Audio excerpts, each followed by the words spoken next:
Hi friends, good morning. আমি Arpita's kitchen and daily ব্লগে সবাইকে অনেক স্বাগত আর অনেক অনেক ভালোবাসা। আজকে মঙ্গলবারের সকাল, এখন বাজে 10টা 2। ঘুম থেকে উঠলাম। বেশ সুন্দর ওয়েদার ব্যাঙ্গালোরের, আর হোটেলটা এত সুন্দর, রোদ এসছে, খুব ভালো লাগছে। এখানে তো খুব একটা বেশি গরম পড়ে না। যাই হোক, সকালে উঠেই একদম স্নান টান করে রেডি। সারাদিন সবাই সাথে থেকো। ব্যাঙ্গালোরে বহু বছর পর, প্রায় 5 বছর কমপ্লিট করে 5 বছর পর আসলাম। আমার বিয়ের পর প্রথম সংসার ব্যাঙ্গালোর থেকে শুরু।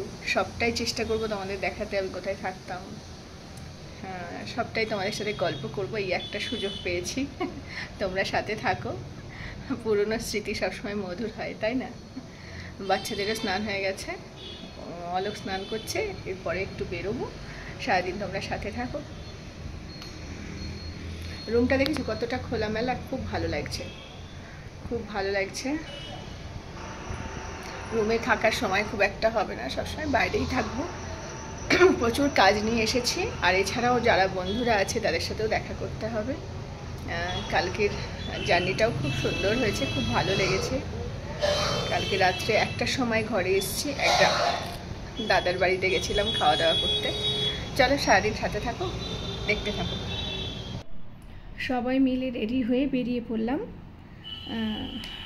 কালকে তো অনেক রাতে এসেছি বললাম, আর এখন আমাদের হোটেলেই আমরা আছি। দেখো হোটেলের করিডরটা, 4 জন মিলে লিফটে উঠে পড়েছি। আর এইটা হচ্ছে, এই যে জায়গাটায় আমি এসে উঠেছি, এই জায়গাটা বলতে পারো আমার পাড়া। মানে 13 বছর এখানে আমার কেটেছে, আর আমার হাজব্যান্ডের 16 বছর কেটেছে। একটু আবেগ তো আছেই, তাই না? 2টো বাচ্চার ওখানে জন্ম। তারপরে কি বলতো, আমার বিয়ের পর প্রথম সংসার আমরা দুজনে মিলে এই জায়গাতেই পেতেছিলাম। তারও একটা মধুর স্মৃতি। ওঠাপড়া তো জীবনে থাকেই, তাই না? কিন্তু আমি সবসময় পজিটিভ ভাবতে বা ভালো দেখতে বা ভালো শুনতে ভালোবাসি। একটা লাইফ খুব ইজিলি যায় না, অনেক স্ট্রাগল থাকে, অনেক গল্প থাকে। সেটা আমারও আছে, কিন্তু তবুও সেগুলোকে সব ভুলে গিয়ে আমি সুন্দর স্মৃতিটাকে নিয়ে আঁকতে আছি। হ্যাঁ, আমরা মা ছেলের স্মৃতিচারণ করতে করতে যাচ্ছি। আমাদের মা ছেলের এই সব রাস্তাগুলো অলি গলি অনেক কেটেছে।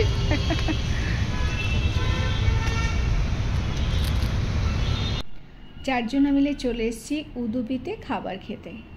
অনেক বছর ইডলি, ধোসা, ইডলি বড়া এগুলো খাইনি। তা উদুপির খাবারটা নিঃসন্দেহে খুব ভালো, ভীষণ টেস্টি, আর একদম এটা আমার লোকালয়। আমি এখান থেকে যাওয়ার সময় দেখাবো কোন ঘরে আমি থাকতাম। অলোকের খুব পছন্দের খাবার ইডলি বড়া আর ইডলি। যখন ব্যাঙ্গালোরে থাকতো তখন কিন্তু এটা অত পছন্দের ছিল না, জানো তো তোমরা। এখন ব্যাঙ্গালোরে থাকে না তো, এখন এটা খুব ফেভারিট হয়েছে। না পেলে যা হয়। আর আমরা নিয়ে নিয়েছি মশলা ধোসা। মেয়েকেও চেষ্টা করছি খাওয়াবার, ও তো কখনো খায়নি। আর মেয়ের ব্যাপারটা কি বলো তো, যেটাও কখনো খায়নি সেটাও খুব একটা খেতেও চায় না। ওইটা নিয়ে একটু টেনশন আছি। ব্যাঙ্গালোরে এসেছি, মেয়ের খাবারটা কি করে ম্যানেজ করব। যাই হোক, তোমরা প্রত্যেকটা দিন আমার সাথে থাকবে, আমি জানি। আমি কিভাবে ব্যাঙ্গালোরে আছি, কি করছি, সবটাই তোমাদেরকে আমি জানাবো। আর ধোসা খেতে আমার ভীষণ ভালো লাগে। সাম্বার দিয়ে ধোসা অনেক বছর পর খাচ্ছি। ওই যে তোমাদের আগেই বললাম 5 বছর হলো, মানে 2020 জুলাইয়ের শেষে আমি কিন্তু ব্যাঙ্গালোর ছেড়েছি, জানো তো। আর 2009 মার্চ মাসে আমি ব্যাঙ্গালোর গেছি। তাহলে এবার তোমরাই হিসাব করে নাও আমি কতগুলো বছর ছিলাম। 2008 ডিসেম্বরে আমার বিয়ে হয়। 3 মাস আমি ওয়েস্ট বেঙ্গলে ছিলাম বিয়ের পরে। তারপরে আমি ব্যাঙ্গালোর চলে গেছি। বললাম না আজকে তোমাদের সাথে অনেক গল্প করব। ব্যাঙ্গালোরের ছোট ছোট অনেক স্মৃতি আছে, একটা ভিডিওতে তোমাদের সবটা বলা যাবে না, ধীরে ধীরে আমি তোমাদের সব বলবো। লাস্ট যখন আমি ব্যাঙ্গালোর ছাড়ি, যে ঘরটায় প্রায় 5 বছর আমি ভাড়া ছিলাম, সেই ঘরটাই আমি তোমাদের দেখাবার চেষ্টা করছি। এখন ব্যাঙ্গালোরে অনেক পরিবর্তন হয়েছে, দোকানগুলো অনেক অনেক বড় হয়েছে, ভালো লাগছে দেখতে। তোমরা দূরে তাকিয়ে দেখো, আমি জুম করছি, একদম দূরে একটা 3 তলা বাড়ি, সেই বাড়িটাই আমি ছিলাম। এটার পিছনে ওই দেখো একটা নীল রঙের কাপড় মেলা আর ওই হলুদ রঙের বাড়ি, ওর 2nd ফ্লোরে আমি থাকতাম 5 বছর, ওখানেই আমার মেয়ের জন্ম। যেহেতু ব্যাঙ্গালোরে দীর্ঘ 13 বছর কাটিয়েছি, তাই অনেকগুলো ঘর, একটা ঘরে তো কাটেনি, 4টে ঘরে আমি 5টা ঘরে বিয়ের সময় মানে বিয়ে করে উঠেছিলাম একটা আমার ভাসুরের কোয়ার্টারে, এয়ারফোর্সের কোয়ার্টারে। সেসব গল্প ধীরে ধীরে বলবো। চলো, আমাদের ব্রেকফাস্ট করা হয়ে গেল, এবার আমরা ভলভো করে যাচ্ছি ছেলের স্কুলে। ছেলের স্কুলে দরকার আছে, দরকারটা মিটবে কি না জানি না, তবুও যাই। ছেলেরও খুব ইচ্ছা, মা আমাকে আমার স্কুলটা একটু দেখাও। দেখো, স্কুল একটা আবেগের জায়গা, তাই না? তবে ও যে স্কুলে পড়তো ইউরোকিডসে, সেটাকে দেখানো হলো না, কিন্তু বড় যে স্কুলটাই পড়তো ক্লাস 1 থেকে, সেটাই নিয়ে এসেছি। জানো তো বন্ধুরা, ঠিক এই স্কুলের পাশেই মিষ্টু মম মানে নিবেদিতা থাকে। এই মুহূর্তে ও ওয়েস্ট বেঙ্গলে আছে, না হলে ওর সাথে আমার দেখা হতো। রায়ান ইন্টারন্যাশনাল স্কুলটা নিঃসন্দেহে ভীষণ ভালো। আমার ছেলে এখানে পড়তো, ভীষণ ভালো স্কুল। ছেলে এখানে কম্পিউটারে গোল্ড মেডেল পাওয়া, ও হ্যান্ডরাইটিংয়ে এখানে প্রচুর মানে পুরস্কার পেয়েছে, ভীষণ ভালো কোয়ালিটি।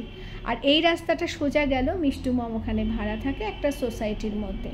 যখন আমি ব্যাঙ্গালোরে থাকতাম তখন মিষ্টু মমের ঘরে আমি একবার গিয়েছিলাম। এখনও যেহেতু ওয়েস্ট বেঙ্গল, তাই ওর সাথে আর দেখা করতে পারছি না, কিছু করার নেই, দেখাটা এবার হলো না, ব্যাড লাক। স্কুলটা দেখো, আমার স্মৃতিতেও থাকবে। ছেলের ভালোও লাগলো, মা তুমি ভালো করে ভিডিওটা করে নাও। আর ওই যে বললাম মেয়ে ধোসা খেলো না, তাই মেয়ের জন্য একটু পমগ্রানেট জুস নিলাম। স্কুল থেকে বেরিয়েই একটু গরম লাগছে। ব্যাঙ্গালোরের ওয়েদার কিন্তু মানে খুব ভালো, সেভাবে গরম নেই, তবুও দুপুরবেলা যেহেতু আমরা বাইরে ঘুরছি, তাই একটু রাস্তার ধারে আইসক্রিম খাচ্ছি। এবার চলে এলাম, আমাদের আর একটা কাজ আছে, সেই কাজ মেটাতে মণিপালের সামনে। এই মণিপাল হসপিটালেই আমার 2 বাচ্চার জন্ম। আমার হাজব্যান্ড দীর্ঘ 12 বছর এখানে চাকরি করেছে, আমার হাজব্যান্ড মেডিকেলে জব করে।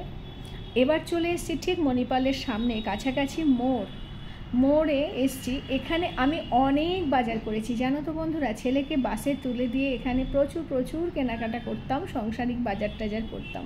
তখন যদি তোমরা সাথে থাকতে, এখন মনে হয় জানো তো, তখন তো তোমরা ছিলে না, তখন তো আমি ইউটিউব ফেসবুক করতাম না। এবার কিছু জিনিস আমি কিনবো, যেহেতু বাচ্চারা সাথে আছে, আর আমি ক্রিম আনতে ভুলে গেছি। একটু টুকটাক কিছু জিনিস যেগুলো হোটেলে আমরা ইচ্ছা মতন খেতে পারবো। আমরা যে হোটেলটায় উঠেছি এটা শুধুমাত্র স্টে করার জন্য, এটাই কোনো খাবার অ্যাভেলেবেল নেই, খেতে হলে বাইরে যেতে হবে। তা আমরা মুড়ি, চানাচুর, পেঁয়াজ এগুলো সব কিনে আনলাম, তোমরা দেখলে। এখন আমরা সারাদিন ওই যে ব্রেকফাস্ট করেছি, লাঞ্চ আর হলো না। এই মুড়ি চানাচুর যেহেতু এখন সন্ধে হয়ে গেছে, এগুলোই খাবো। রাত্রেবেলা ডিনারে যাব। হ্যাঁ, এক দাদা আছে, বন্ধু কাম দাদা বলতে পারো, ভীষণ কেয়ার, ভীষণ ভালোবাসা, সত্যি এগুলো মানে কখনো ভুলতে পারবো না। মেয়ের জন্য ম্যাগি বানাচ্ছি। বন্ধুত্ব এমনই হওয়া উচিত যে বন্ধুত্বতে কোনো ইগো থাকে না, যে বন্ধুত্বতে কোনো রকম মানে ভেবেচিন্তে কথা বলতে হবে এমন কোনো ব্যাপার থাকে না। বন্ধুত্ব এমন হওয়া উচিত যেখানে খোলা মনে বাঁচবো, তাই না? চলো, আজকের মতন টাটা।